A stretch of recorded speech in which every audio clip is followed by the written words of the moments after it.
Паисий Хилендарски, често наричан още отец Паисий, е български народен будител и духовник, автор на история славянобългарска.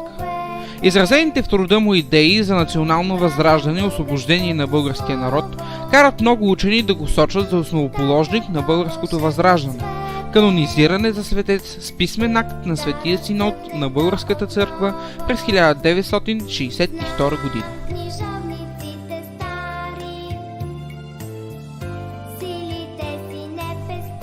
Софроний Врачански. Известен със светското си име поп Стойко Владиславов, а по-късно врачански епископ, е български народен будител и духовник и пръв последовател на делото на свети Паисий Хилендарски. В началото на 19 век той е приеман от руското и румънското правителство за основен представител на българската общност. Автор е на сборника Неделник, първата печатна книга на новобългарски език. Канонизиран е за светец от Българската православна църква с писмен акт на патриарх Кирил през 1964 година. Васил Евстатиев Априлов е български стопански просветен деец, дарител и писател от времето на българското възраждане. През 1835 година открива в Габрово първото чисто българско взаимно училище, сегашната Априловска гимназия.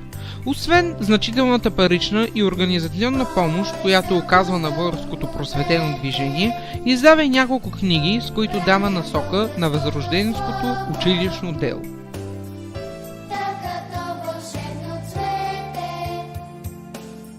Свети Кирил и Методий.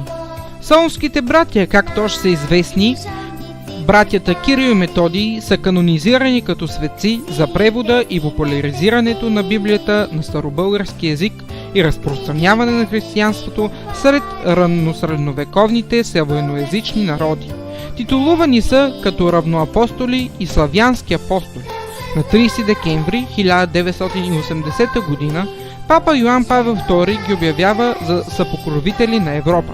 Православната църква ги почита и като едни от светите седмочисленици, заедно с техните ученици и последователи – Климент, Наум, Ангеларий, Гораст и Сав.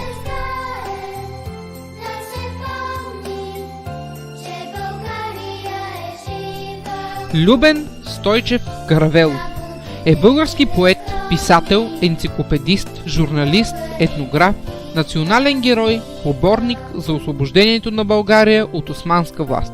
По-големият брат на влиятелния освобожденски политик Петко Каравелов. Допринася съществено за развитието на обществената мисъл в България през Възраждането. Пише биографски трудове, статии по българска литература, култура, лексикография, политическа история, нумизматика. Каравелов участва в национално-революционното движение като член и председател на Българския революционен централен комитет в Букурещ, Румъния, в началото на 70-те години на 19 век.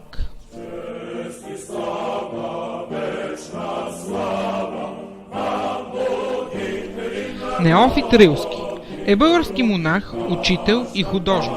Една от водещите фигури в българското просветено движение през първата половина на 19 век, той е определен от известния българист Константин Иречек като патриарх на българските учители и книжовници. Обикновено се приема, че Неофит Рилски е роден през 1793 г. в Банско, но според други сведения това става през 1790 г. в село Баня, Разложко.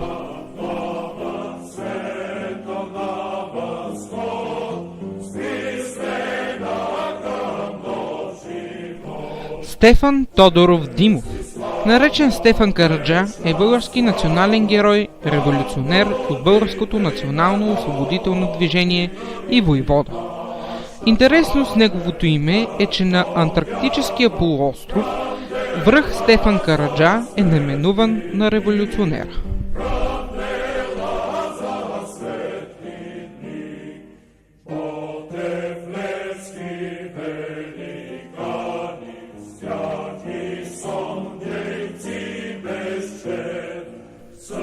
Христо Ботил Петков. Според собствения му правопис, известен като Христо Ботев, е български национален герой, революционер, поет и публицист.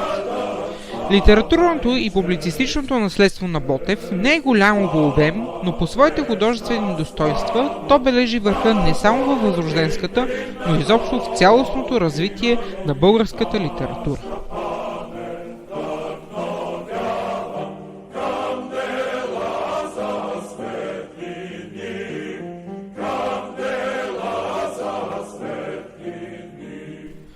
Васил Иванов Кунчев, известен като Васил Левски, е български национален герой. Той е идеолог и организатор на Българската национална революция, основател на вътрешната революционна организация.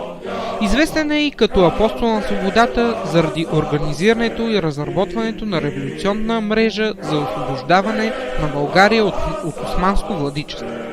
Пътува по страната и създава частни революционни комитети, които да подготвят обща революция. Неговата мечта е чиста и свята република, в която всички да имат равни права, независимо от своята народност и вероизповедание. През 2007 година, чрез национално телевизионно допитване на БНТ, е избран на първо място в списъка на най-великите българи за всички времена.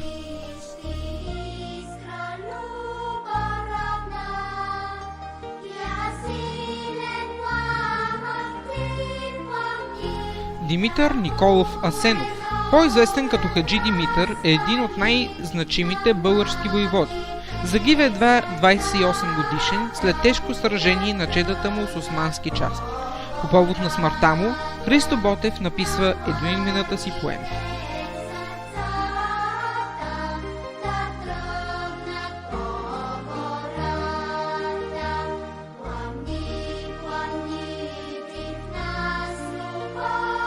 Иларион Макариополски е български православен духовник, един от водачите на църковно-националната борба. Родът на Иларион Макариополски има грузински произход. Негов прапрадядо е Андроник от Имерития, който се занимава с търговия в Кайсери, Мала Азия през 80-те години на 17 век. Като интендант на османска армия той стига до Виена и на връщане се заселва в Балчик, а оттам преминава в Горна Оряховица.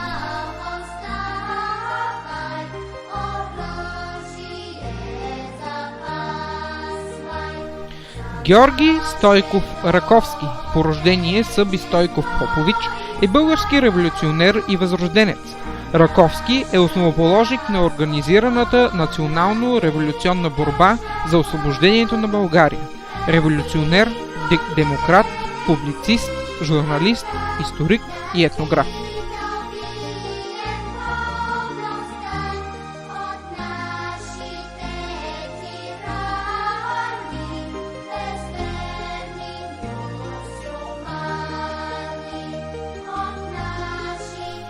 Петър Хаджиберович е български лекар, стопански и просветен деец и дарител, учен и енциклопедист, педагог, философ и естественик. Автор на Рибния буквар 1824, първия български буквар.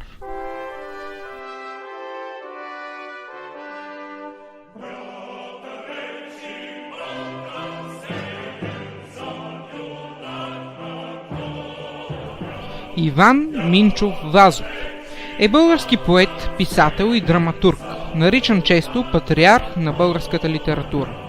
Творчеството на Вазов е отражение на две исторически епохи – Възраждането и следосвобожденска България. Иван Вазов е академик на Българската академия на науките и министър на народното просвещение от 7 септември 1897 г. до 30 януари 1899 г. от Народната партия.